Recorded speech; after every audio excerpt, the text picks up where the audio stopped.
Welcome back. আগের লিসনগুলোতে আমরা কিবোর্ডের ভেতরে সফটওয়্যার অর্থাৎ লেআউট নিয়ে কথা বলেছি। এখন আমরা এর ফিজিক্যাল স্ট্রাকচার বা হার্ডওয়্যার নিয়ে ডিপ ড্রাইভ করব। আজ আমরা জানব কিবোর্ডের ফর্ম ফ্যাক্টরস নিয়ে। ফর্ম ফ্যাক্টর মানে হলো কিবোর্ডের ফিজিক্যাল সাইজ এবং কিগুলোর অ্যারেঞ্জমেন্ট। কারণ এই রাইট টুল খুঁজে বের করার জন্য সঠিক সাইজটা বেছে নেওয়াও খুব জরুরি। আমরা আজ 3টি পপুলার ফর্ম ফ্যাক্টর নিয়ে কথা বলবো: ফুল সাইজ, TKL এবং 60%। প্রথমে আসি ফুল সাইজ কিবোর্ডের কথায়। এটা হলো এক ক্লাসিক ট্র্যাডিশনাল লেআউট। এতে সব কিছু আছে: মেন অ্যালফাবেট কিস, ফাংশন ড্র, নেভিগেশন কিস, আর ডান দিকে একটি ডেডিকেটেড নাম্বার প্যাড। এর সবচেয়ে বড় সুবিধা হলো কোনো কি কম্প্রোমাইজ করতে হয় না। আমরা আগেই দেখেছি ফাইন্যান্স বা ডাটা এন্ট্রির মতো রোলের জন্য এই ডেডিকেটেড নাম্বার প্যাডটি ইসেনশিয়াল। কিন্তু এর বিগেস্ট ড্রব্যাক হলো এর সাইজ। এটা তোমার ডেস্কে অনেক জায়গা নেয়, যার কারণে তোমার মাউসটি শরীর থেকে বেশ দূরে রাখতে হয়।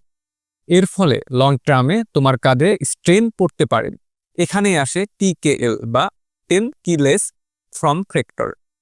TKL মানে হলো ফুল সাইজ কিবোর্ড থেকে শুধু ডান দিকে নাম্বার প্যাডটি সরিয়ে ফেলা হয়েছে, কিন্তু তোমার ইসেনশিয়াল ফাংশন ড্র এবং অ্যারো কিগুলো ঠিকই থাকছে। এর সবচেয়ে বড় আর্গোনমিক অ্যাডভান্টেজ হলো কিবোর্ডটি কম্প্যাক্ট হয়ে যাওয়া। এর ফলে তোমার মাউসটি শরীরের আরও কাছে চলে আসে, যা তোমার কাঁধে এবং হাতের জন্য একটি ন্যাচারাল এবং কমফোর্টেবল পর্যায় তৈরি করে।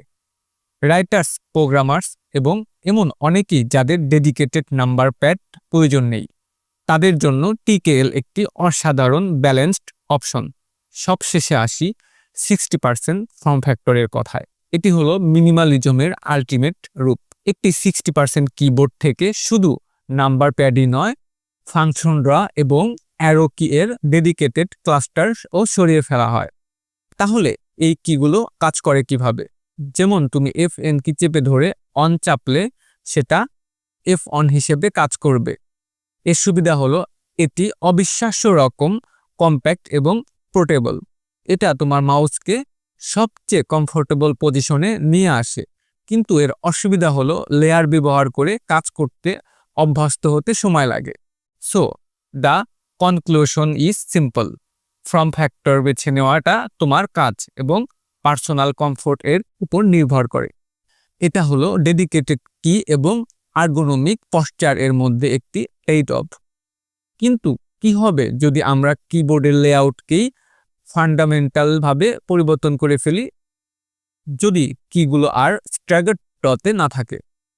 আমাদের পরের ভিডিওতে আমরা ফিজিক্যাল আর্গোনমিক্স এর নেক্সট লেভেল দেখব: স্প্লিট, অর্থোলিনিয়ার এবং columnar keyboards. See you there.